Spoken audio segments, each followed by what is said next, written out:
I think it was November of last year, 2016, right after prayer meeting, but I think Ron asked a very innocent and meaningful question. He said, "George, what are you doing next February?" I could hardly tell him what I was doing the next day, but February, I ended up in Moldova. And this is the, if you want to put the first slide, this is which led to an experience like no other. People have asked me, what was it like? It's kind of hard to describe.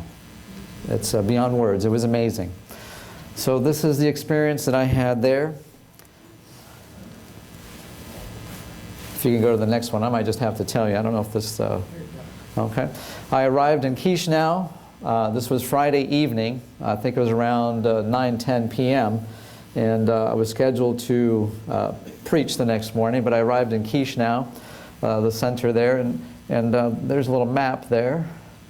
You can see where it says Chisinau in the center. And that's what I woke up to next Sabbath morning. A little cool. So that's in the capital. And I went to my location, which was in Sarata Galbena. This is a little village. We had lunch in these people's homes. This is a view from their backyard. Beautiful setting, beautiful setting. Obviously very chilly still. And here is a large lake on the way from Chisinau to Sarata Galbena. You can't see this, but let's see, will this work? No, it kind of gets lost. I don't know if any of you got good vision, but you see those little dots? Those are people. Yeah, what? Those are people. They walk out to the middle of the lake and they go fishing or hang out. And here's another little dot on its way to join them. Over a couple of days, as I was going to Sarata Galbena, I would see people walk across the lake.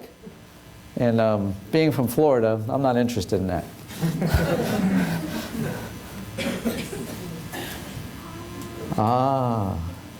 Everywhere I went in Moldova, I made friends. Some big, some small. This is typical. This is typical for either transportation or for farm work. And I'll have a picture of that here to show you here shortly. But one of the friends I made, this is John Petrosco. He was my first translator. Beautiful man, beautiful, very kind, very genuine. He had taught himself English, self-taught. He did, and he had been following. Any of you follow Hope Sabbath School? Yes. He had been following Derek Morris. I think he got a good lesson in English, don't you? Beautiful man. But here is my second translator. John, unfortunately, was only able to accompany me for one meeting, or actually for one day. My second translator is from Romania. That's Adelina. Excellent. We would join together and prepare and plan. She was the benefit that she brought, which was a blessing. John could translate my notes. When I got to meet Adelina, she could translate my words, which was really important. I said, sometimes, I told her, I warned her, I said, sometimes I follow the notes. And sometimes I don't. So she was able to translate what I was saying, not just what I was reading. What a blessing. The families there, they were very hospitable. They welcomed you like as if they had known you all their lives. The people there were some of the warmest, some of the kindest people I think I've ever met. The food, needless to say, was abundant and delicious. And the dinner table was I often looked forward to the fellowship and the food, and it was a great time together. One of the traditional items in Moldova is a thing called placente. And it's kind of a pastry, puff pastry, and they fill it with potato or cheese or cabbage. So here we have some with potato and cheese. The one in the center is filled with pumpkin, and the other one on the right is filled with fresh cherries. Any of you want any? It was delicious. And I have to tell you, we went to this restaurant, so you have this. We had soup, we had salad, we had bread, plus all that. It was like about $4 or $5 a person. So on your next trip, you like to eat, go on a mission, eat, and witness. More food. And it was delicious. You can see what's on the table, and soup is a typical item, very delicious. Everything is homemade. Remember when things used to be homemade? Homemade, and not only what's on the table, but look what's behind my friends there. More food. Ron and I had to be extra careful that we didn't roll out of Moldova. There's my translator, Adelena, and her husband, Gorgitsi. They're both from Romania. You notice there's 3 plates on the table? They did this every night for the 3 of us. That's a lot of food. But beautiful. Like I said, the food was abundant and delicious. And the hands that prepared it, I mean, everything was prepared fresh. They even garnished the little breads with little topping. The love that these people demonstrated to us and the things that they made for us daily was remarkable. So I was going to tell you about the markets. There are actually 2 types. We went to this on Sunday. It was kind of cool out, but it was very nice. A lot of crafts, things made. Some of the artists there are really, really fantastic. So this is one of the markets they had, is the open air market. The second type of market is the clever time type. Can you see the name there?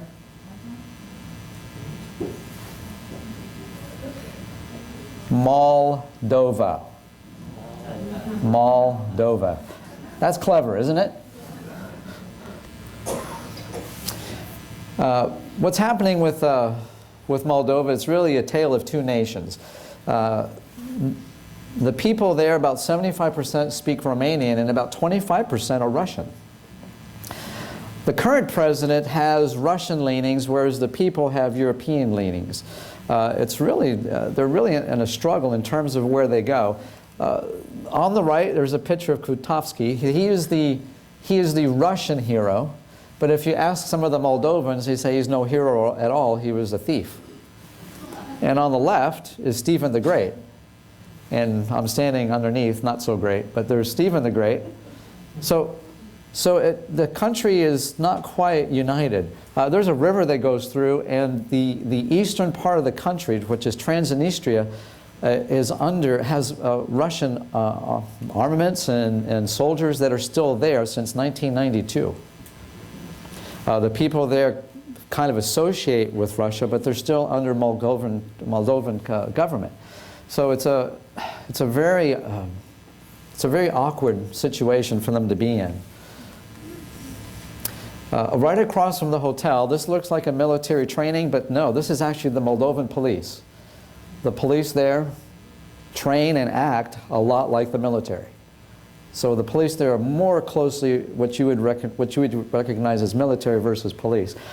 Hopefully I'll be able to share some of that with you. Here's one of those horse and buggies, typical transportation there where we were.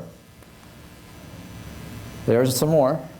It's used a lot for farming, and here's the picture as we were going to church. There's actually an elderly lady sitting on the back of this going to wherever she's going. They don't have the transportation like you and I have. A lot of horse and buggies. I don't know, I saw a lot of hitchhiking. Did you see a lot of that? I was appalled at all the hitchhiking I saw. Morning, evening, 10 o'clock at night, young people, families, elderly. You'd see like an 18 or 22-year-old and you're like, pick them up. Or an elderly person, pick them up. But that's the common way of life there. They don't have, and we would drive home at 10 o'clock at night and it'd be a group of family or people out there just putting their hand out waiting for a ride. And that's how they got around, if they got around. Here's an interesting picture. The 2 ladies that are sitting back there, they were hitchhikers on Sabbath morning. We made 2 stops to pick up hitchhikers to go to church. How do you get to church?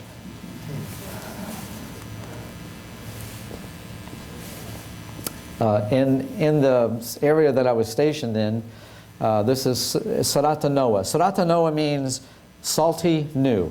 The church was in Sarata Galbena, which means salty yellow. There's a lot of Saratas. There's about 5 or 6 Saratas, they were telling me. But you can see the building there on the left is totally uninhabitable, and the one on the right, barely. This is pretty typical of how they are in Moldova. When the gentleman picked me up from the airport, he said, George, the people here make about $200 a month. He says, they don't live here in Moldova, they survive. And I'm going to guess, there's probably many of us this morning that probably make in one day what these people make an entire month. That's my mission field. That's the church in Saratul Galbena. That used to be an old jewelry factory. That is now into a church. I think that's a good use for a jewelry factory. There's Adelena and I translating our sessions. And we also did children's stories. We had to do a children's story every night. And who won my heart? The children. The children are beautiful there. Not that they're not here, but they're beautiful there. They're very, very warm, very kind, very loving. This is my last night. The one in the center. Those little guys didn't want me to go. It was amazing. I wish I could adopt them. And typically we had anywhere from about 17, 19 to 25 children per night. The church specifically hired a taxi to bring the children to church. With the little money that the church members had, they made sure every night there was a taxi to go pick up the kids. Beautiful, isn't it? The legacy of our future is right there. Here's Lilian to the right. Lilian is a Russian, reading from his Russian Bible. And Gorgitsi, who's Romanian, reading from his Romanian Bible. And there's me reading from my English Bible. We had kind of a three-way Bible study. But the way this worked was Gorgitsi would try to communicate with Lilian with a little bit of language that they could communicate, and I would try to communicate with Gorgitsi in Spanish, because Gorgitsi knew a little Spanish and I know some Spanish, so this was almost like a four-way Bible study between 3 people. But God blessed. God blessed. We did some visitations towards the end of our session. This was on a Wednesday. And what you have here is you have, let's see, let me go to you have grandmother, you got grandmother, daughter, and son. And when we met, we had 1, 2, 3 more people come that represented 3 more families. So this was a representation of 4 or 5 different families that we met in one home. And what we did was some of you were grateful enough to give me some money, and I said, George, you find the people there that you can help. These were some of the people we helped with American money. Your money goes so far there, so far. We gave them each, I think, 100 to 200 lei, which sounds like a lot, but it's not. When we met that night, they came to us, they were so excited. They said, George, we went shopping. We bought noodles, we bought potatoes, they went to the grocery store just to buy the little things they needed.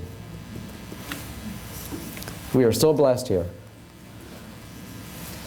The little family here to the left, that's Andre, Anna, and Beatrice.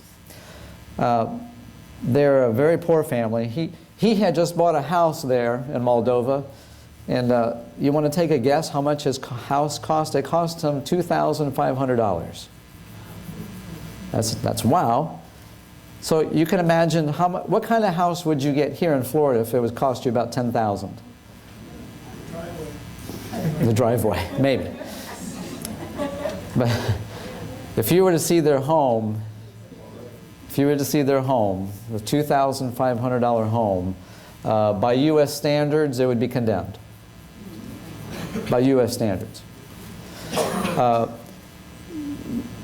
What happened with this family, they had come for the last 3 meetings. They had missed most of what we had shared in Moldova. They came to the last 3 meetings, and when we had an altar call, they came forward. They heard enough in 3 meetings to say, we want to join. We went and visited with them, and we gave them some money because they were really poor. And poor Beatrice had had some kind of infection that she got from the animals there that she had to have surgery. She's recovered, she's doing much better now, but that really took a toll on the family.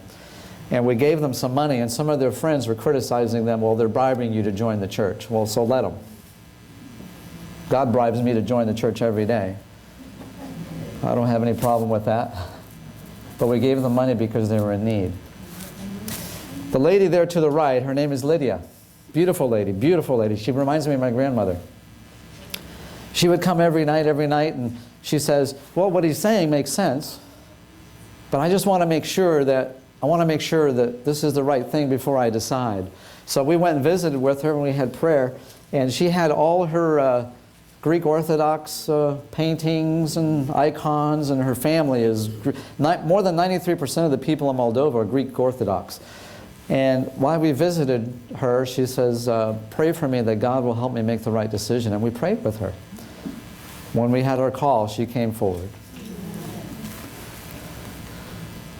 Here's a picture of the church. One of the more remarkable stories I'd like to share with you is a young lady by the name of Mariana. Mariana came once to our meetings. That's all she did. She came once, as far as I can remember. I don't think any of the church members knew who she was. But Mariana, this is an amazing story. Mariana was on her way to the pharmacy, and she came across one of the ladies that was coming to our meetings, and she says, where are you going? She says, well, I'm going to the church. There's an American speaker there, and I'm going to the church. And Mariana says, well, I'll go with you. She had made it about 3 feet into the church courtyard, where she then starts screaming and crying and yelling. She was out of control. Pastor and I heard this in the church, and I thought maybe a young child had injured themselves. We both run out. There's a group of church members out there in the courtyard, and to the best that I can describe what happened is she had an episode. What we learned from the family is that she had been living with a young man for about 5 years, who she was going to marry her. But this young man had physically beat her over those 5 years and had struck her in the head many times. So she was just suffering from the trauma of that abuse. So we called the parents, we called the mother and father, we tell them to come and get your daughter. The father was surprised that she was there. She says, what in the world is my daughter doing here? She's supposed to go to the pharmacy to get medicine. And she was going to take her home, and the daughter said, no, I don't want to go home. There's an American speaking in the church. I want to hear him. So she came inside. The mother was invited, the father was invited. The mother refused, but the father came. And the daughter, and I would scan out to the congregation, and she sat in the back. But she was attentive and calm through our meeting as we preached that night. And the father had shared the story about what had happened to his daughter, and he says, we don't know what more we can do for her. We spent so much money on medicine and care, and we don't know what else we can do. But praise God, she came. I pray that you pray for her. Her name is Mariana. Would you pray for her? Amen. So here's our church picture there. Some of the members that came. This is our final evening. That Wednesday, when we did the visitations, we had a call, and 10 people came forward on Wednesday. The pastor said, well, you have one more night, which is Friday night. Are you going to do another call? I said, yes, I sure am. And at that point, we had 17 come. It was a beautiful experience. People are very receptive. They're open to the gospel, and I just think it's a beautiful thing. The pastor told me the next day, which was Sabbath morning, he says, you and I are going to visit 3 more churches Sabbath. He says, I don't want you just to see this church. I want you to visit 3 more churches. And he says, we're going to visit 3 churches, and you're going to preach at 2 of them. So he kept me very busy. So this is the first one. I think you were there, Ron, at this particular one, I believe? Yeah. Okay. This is Loganest. Mm-hmm. Yeah, this is in Loganest. Beautiful church. They actually, this particular church is very, very ornate, very beautiful church. They actually have the 10 Commandments painted in the ceiling. Just in case you forget.